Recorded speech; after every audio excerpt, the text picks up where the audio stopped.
So you, the gamer, the strategy gamer, the card game player, have decided to pick up Yu-Gi-Oh! In 2026. Where do you start? That's what I hope to help you with this series. I'll mostly be focusing on digital platforms because I think they're the most accessible. A lot of people who live in rural areas don't really have access to locals. Finding the best way to play online is going to be the most accessible for the most amount of people.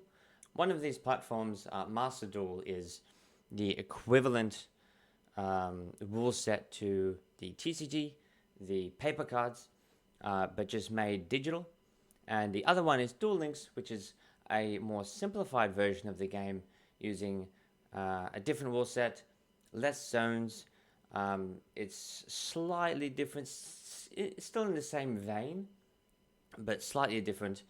But just for the sake of your experience on the digital platform converting to a potential equivalent experience playing the paper cards, the TCG being a more one-to-one, with the exception of like the ban list and some other things like that, TCG being a one-to-one in terms of rule set, with Masterduel, that is what I'm going to go with, so that when you get accustomed to this digital platform, you understand the rules, you get a concept of how to play Yu-Gi-Oh! You can convert that very reliably to the paper card game. Let's jump into Masterduel. So you just downloaded Masterduel as a new player. Where do you go from here, right? The Yu-Gi-Oh! Format doesn't rotate their card pool at all.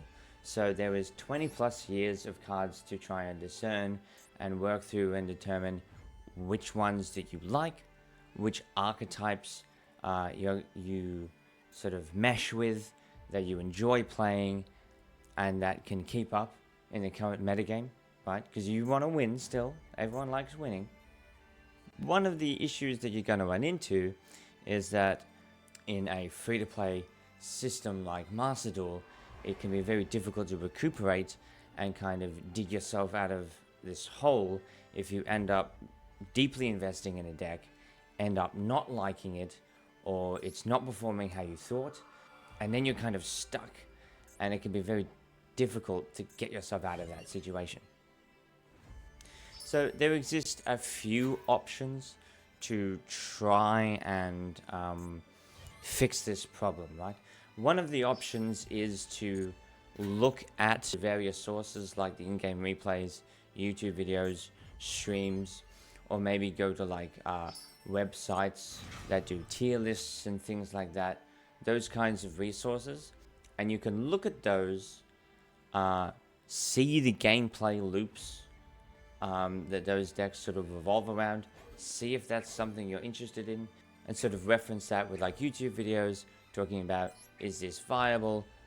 How does it sort of compare in the meta? Is it easy to build? Is it easy to play? Things like that. And I don't think that's a terrible option. I know that some people are really against the idea of going outside of the game to try to help you understand the game, right?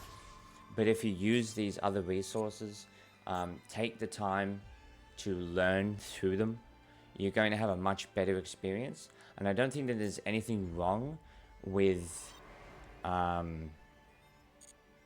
doing that. I don't think it's a fault of the game if that's something that is highly recommended that you do. So that is an option.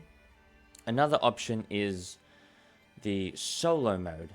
So Masterduel has this PvE solo mode where you verse the AI. The solo mode has various gates, and each gate introduces you to a archetype. They kind of give you a loner version of the archetype, a few different versions of it, and that can kind of give you a basic understanding about what that archetype does, some key cards in it, what their effects are, and kind of what they're all about. So this does kind of fix our problem of not having the knowledge base, because we're gaining the knowledge base without spending any gems, right? You don't need to spend gems to play through these gates.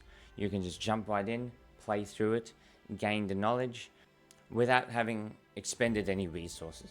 So it's not a bad option either. But one thing I would say to keep in mind is that this PvE solo mode is very expansive. Not all of the deck lists that you're going to be given are going to truly reflect what the archetype can do. Sometimes they're a bit of a misrepresentation about the way that you would end up playing it if you did decide to go and pick it up. So that's a small caveat there. And the other thing to consider is that it's a big time investment. If you don't end up liking one of the solo mode archetypes, you're going to have played through it. You're going to have played your 3 games, then you were like, well, I didn't really like this. Did I just waste my time? Like, how many of these am I going to have to do before I find something I do like? I would say it's not without any value. You're still gaining some knowledge base, even if you don't end up playing it. A big part of Yu-Gi-Oh! Isn't just knowing what your deck list does, it's knowing what your opponent is doing. And the best way to understand the deck list your opponent is playing is to have played it to some extent yourself, so that you understand sort of their gameplay flow. And when it comes down to interrupting it, you know when is the best time to interrupt it. One of the biggest differences between a new player and an experienced player kind of just has this knowledge base of the archetypes, and that can't be understated how important that is. When you jump on ladder, you know your opponent starts playing cards. If you recognize those cards versus not recognizing them, that makes all the difference in the world, right? But at the end of the day, I do think the most reliable option and the third option is structure decks. Generally speaking, you know, there are some misses in the structure decks, and I'm going to talk about them. I'm going to let you know. But for the most part, there's a higher meta viability in those structure decks compared to whatever cards you're going to pick up in a solo mode, provided that you avoid some of the less viable ones. And I'm going to tell you which ones those are. I'm going to tell you. That's what we're going to do right now. So let's just jump in. Okay, so here we are back in the Masterduel client. One thing I want to cover is buying 3 copies of the structure deck costs 15. It's 500, 500, 500. So if you are that kind of player that just wants to play, just wants to get in and play, the structure decks is definitely the way to go. We're buying structure decks. So let's go to the shop, and it's very clear we have a tab for secret packs, structure decks, accessories, and other things.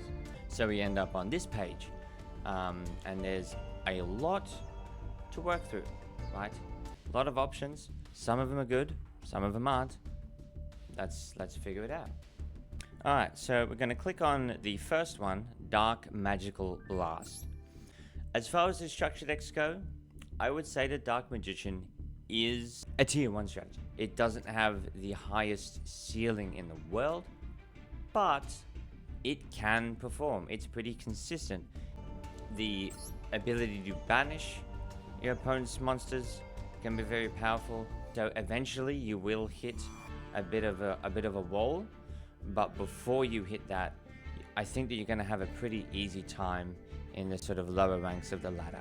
So I do rate this highly, especially compared to other decks, other structure decks. This is notably better and a pretty competent strategy. So next up we have the Reunion of Raiders, the Raid Raptor structure deck. So this deck kind of revolves around trying to summon what we call a Towers monster. And what we mean by that is a card that is unaffected by other card effects. So it's just summoning one big boss monster, not necessarily going wide with a bunch of monsters, but Towers strategies try to summon one thing, make it incredibly difficult for your opponent to out, and the strategy just revolves around summoning that out onto the field. Linear game plans tend to be, I would say, a little bit weaker than something that has a diverse range of plays it can make, and I do think Dark Magician can go in different directions. I also am going to dock a little bit of points off because it's sort of a combo in order to get into the monster.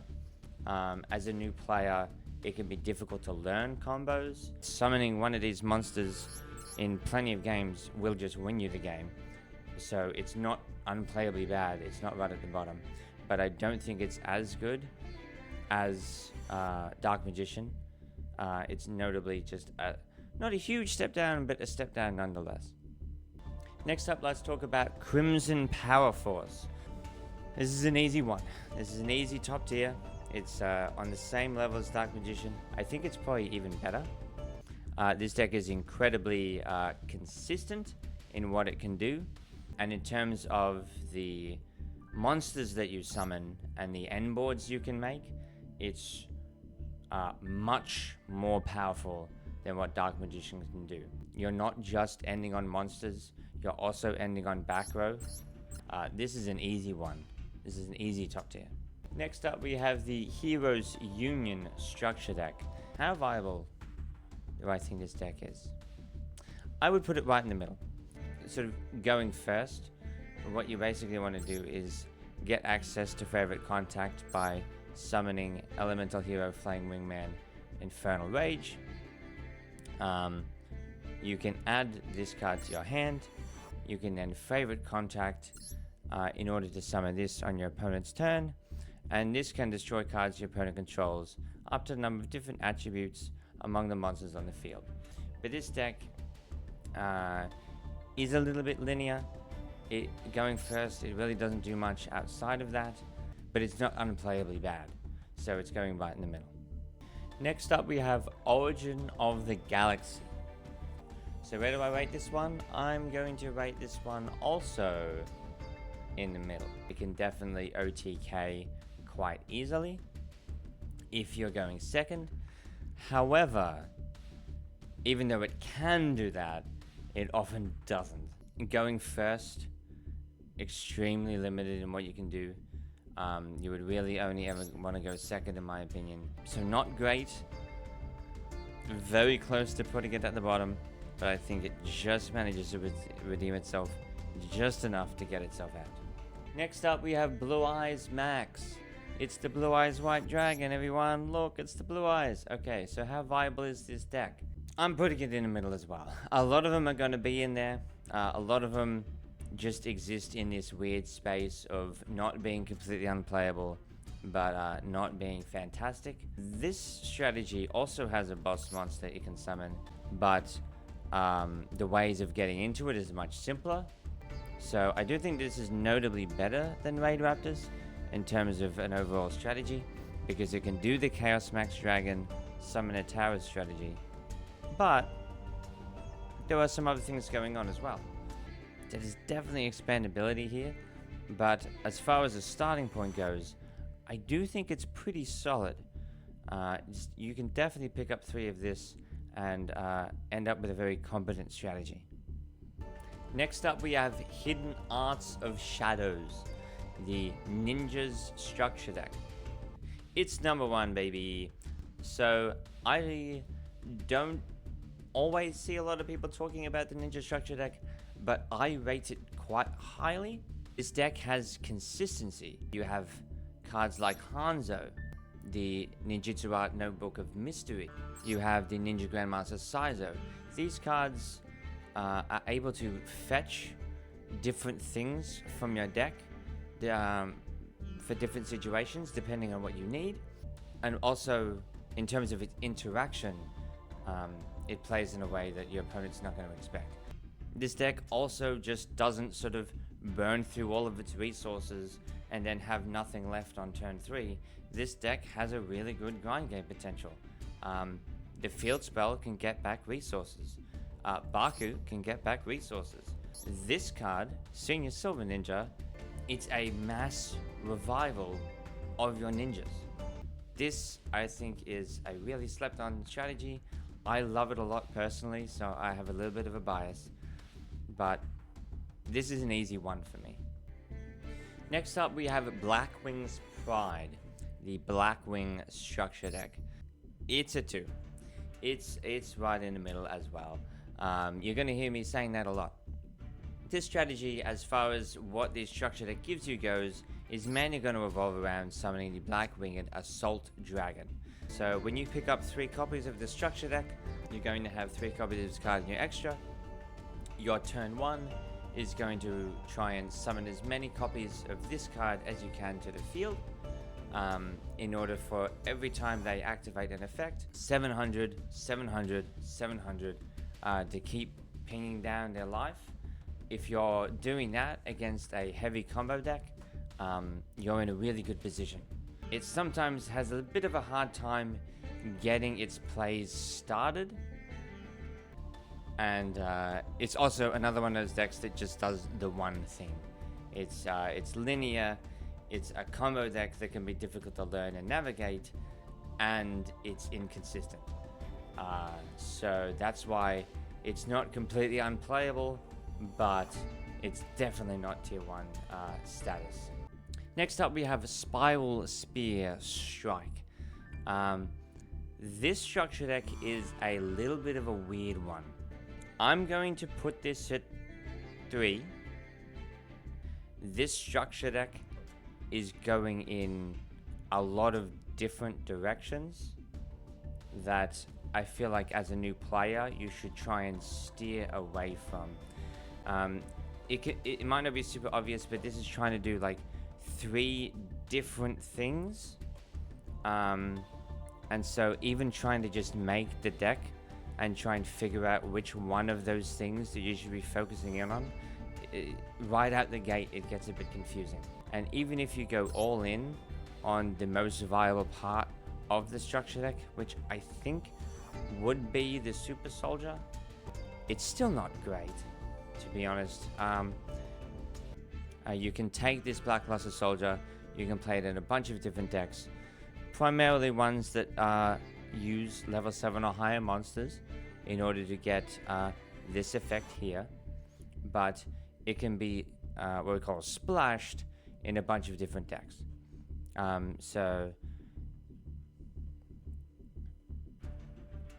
I can't give this deck list a lot of credit, but I can give it that. But it is still tier 3. Next up, we have Immortal Glory. Really bad. It's 3. It's tier 3. It's not good. Even on a good day, even on a constructed level, not just what you're given with this structure deck, but on a constructed basis, like a mono zombie type deck is just not very good. This just doesn't have anything going for it. These monsters aren't very good, and the main deck is just there to facilitate summoning them, but they're so weak. Don't buy this. Don't waste your gems on this. It would be a waste of your gems in order to pick this up. Next up, we have Burning Spirits. This is where it might get a little bit contentious. I would rate this at 2 as well. Now, I know a lot of people say that this is top tier. This is one of the best structure decks. And I think that at a certain point in time, when people were saying it, that was probably true. I do think that this doesn't hold up as well as it has in the past, especially closer to Masterduel's release. I think that this deck was a lot better because the power level of the metagame, generally speaking, was a lot lower. As far as what you're giving here, it's not bad. It has the ability to end on negation and sort of interaction here. But yeah, as I say, I will say that this list is very consistent. It has consistency going for it, but there is a noticeable ceiling unless you invest a little bit more and sort of increase its viability that way. So it's good, It's not as good as it has been in the past. It has really good expandability to make it like super meta viable in my opinion, but that's not what is offered in just this structure deck, and so I'm putting it at 2. Next up we have the Spellbook of Prophecy structure deck. So Spellbooks is far and away the worst structure deck that exists in the pool of structure decks. This is incredibly outdated. Its gameplay loop is incredibly weak. It just doesn't do enough. It just doesn't have anything relevant to go into from the extra deck outside of maybe Every, but that's nowhere near enough. This is completely abysmal. Do not waste your gems on this. It will be a miserable time. Next up we have Dragonmaid-To-Order. We have completely flip-flopped from the easiest tier 3 decision of my life to the incredibly easy tier 1 status. It has diversity of interaction potential, so we have destruction, negation, and bouncing to hand. It is all monster based interaction, but also this deck has back row that it can rely on. It has Cataclysm, so it's not just all monsters, it's monsters and back row. It's bouncing and destruction. It's bouncing and destruction and negation. It's very diverse. It's pretty consistent. It's already tier 1 by picking up 3 of these, and it has expandability. So keep that in mind. This is a super viable deck list. You will not feel bad about picking this up as far as meta viability goes, because it's strong out the gate and it can get even better. Next up we have the structure deck Cybernetic Successor. 3. This is not good. There aren't some of the key boss monsters like Nova into Infinity that Cyber Dragon can do. That doesn't exist here. So I'm not trying to hate too much on Cyber Dragon. It's just incidentally in here, but without some of its most important cards. But I would say notably better than Galaxy Eyes, but the support to make that kind of a game plan work is just not here. So this is pretty irredeemable in my opinion. Next up we have Rage of Cipher. Where would I rate it? It's bad. This guy, we're hitting some misses here. We're hitting some misses here towards the end. You know, it doesn't matter how good your extra deck cards are. If your main deck cards aren't good and can't summon them consistently, then it doesn't matter how good they are, because you're going to be stuck with this. It's just not a very viable strategy. The main deck cards are just not very good. You're not going to be able to summon these consistently. You don't have much to do going first. Just not much going on here. Next up we have Magicians of Pendulum. It's bad. So I would steer away from this as well, simply because this is kind of the opposite of the Cipher structure deck, right? The main deck cards are actually pretty good. The problem is Pendulum kind of lives and dies based on its extra deck utility. So if there's no payoffs for this strategy, then it kind of just falls flat. So as much as I like Pendulum, and as much as a lot of these cards are actually really strong, and if you're willing to make the extra deck better and actually have things worth going into, this is not where you want to be. And we are on our final structure deck. I want to thank you for bearing with me. We're going through this discussion. Recontract Universe. I'm going to put this at 2. I'm going to compare it to Raid Raptor. It wants to combo through, summon a bunch of monsters, get into your boss monster, and it tends to just be one. Raid Raptor has a bunch of level 4s. They want to summon their rank 4s, upgrade those rank 4s into their higher ranked monsters, and we're doing something very similar.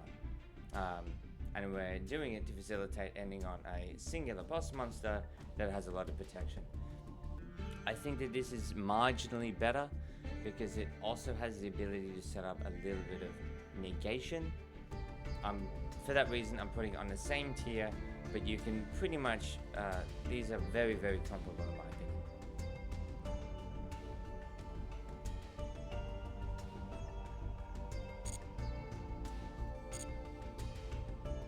And that is all of the structure decks.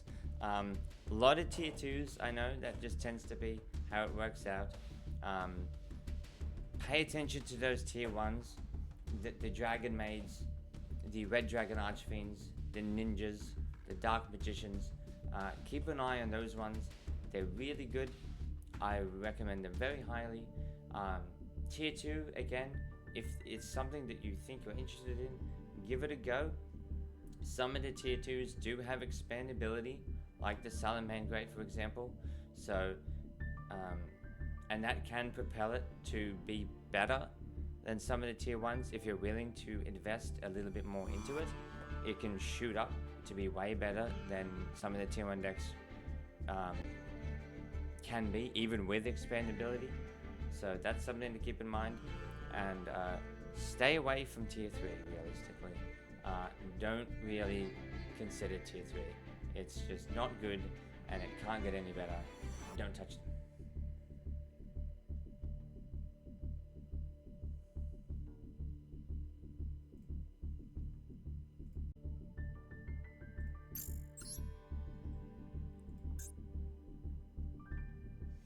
Now, with that being said of our structure deck overview, for the purposes of this series of videos I'll be making, this is kind of like a part 1, an intro guide into Masterduel. I'm going to go ahead and follow through on a strategy that I recommend to other people. I'm going to pick one of these structure decks and I'm going to use it moving forward in the way that I recommend you do. I'm going to do it too.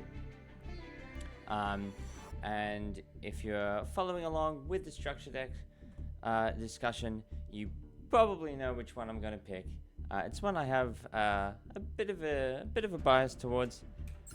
I'm going to pick up the Ninja structure deck. So we're going to get 3 copies of this, copy it over. We go purchase a second one, and purchase one more, and now we have 3. So this is the direction that I think makes the most sense to take. The key cards for the deck are some of the more prominently strong cards from the structure deck. It's Tabari, the Mitsu Green, Baku that I mentioned in the discussion, Ninja Grandmaster Hanzo, Kagero, Senior Silver Ninja, just 1, and Geo, the Gravity Ninja, just 1, and 3 copies of the Twilight Ninja Jogan. The one thing I want to note is that I've included 5 cards that weren't in the structure. These cards was something that I have because I picked the Synchro structure deck. So if you don't have these, it's fine. Whatever structure deck you pick tends to have just generic removal cards of some kind. So whatever structure deck you pick, just take the generic spell or trap removal type cards and put them in there in place of the 2 copies of Rory Returning Alive and the triple MST that I put in because of the structure deck that I picked. We get to play 3 copies of Debunk. This is pretty good. Lots of monster effects activate in the hand, so this can be pretty relevant. 3 of the Notebook, 3 of the Duplication, and 3 of the Dancing Leaves, 2 of the Field Spell, and 2 of the Equip Spell as well. Just to mainly show you that these structure decks, pick them up. You can go through the early stages with relative ease, accumulate a lot of gems, and build up your knowledge base. And that's the most important thing when you're starting out. Build up the knowledge base, go against different matchups. Even if it seems like you're losing, try and play it out. Try and understand what your opponent is doing, because the more you understand, the better off you're going to be in the long run.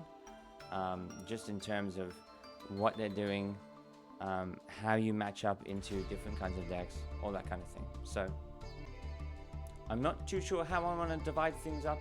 I don't know if I want to include gameplay in this video or just keep this as a primarily structure deck discussion and acquisition, and what direction you should take starting out. And I might include the PvP gameplay in the next part. I think I will do that. So that will be the end of this video. This is primarily discussion, guidance, trying to give you direction, trying to explain why these things are important. And next part will be the actual gameplay. So get hyped for that. In terms of the gameplay of Yu-Gi-Oh, there's a lot to talk about, so that's going to be extensive as well. But thank you so much for watching. I'll see you in the next part of the series. Have a good day.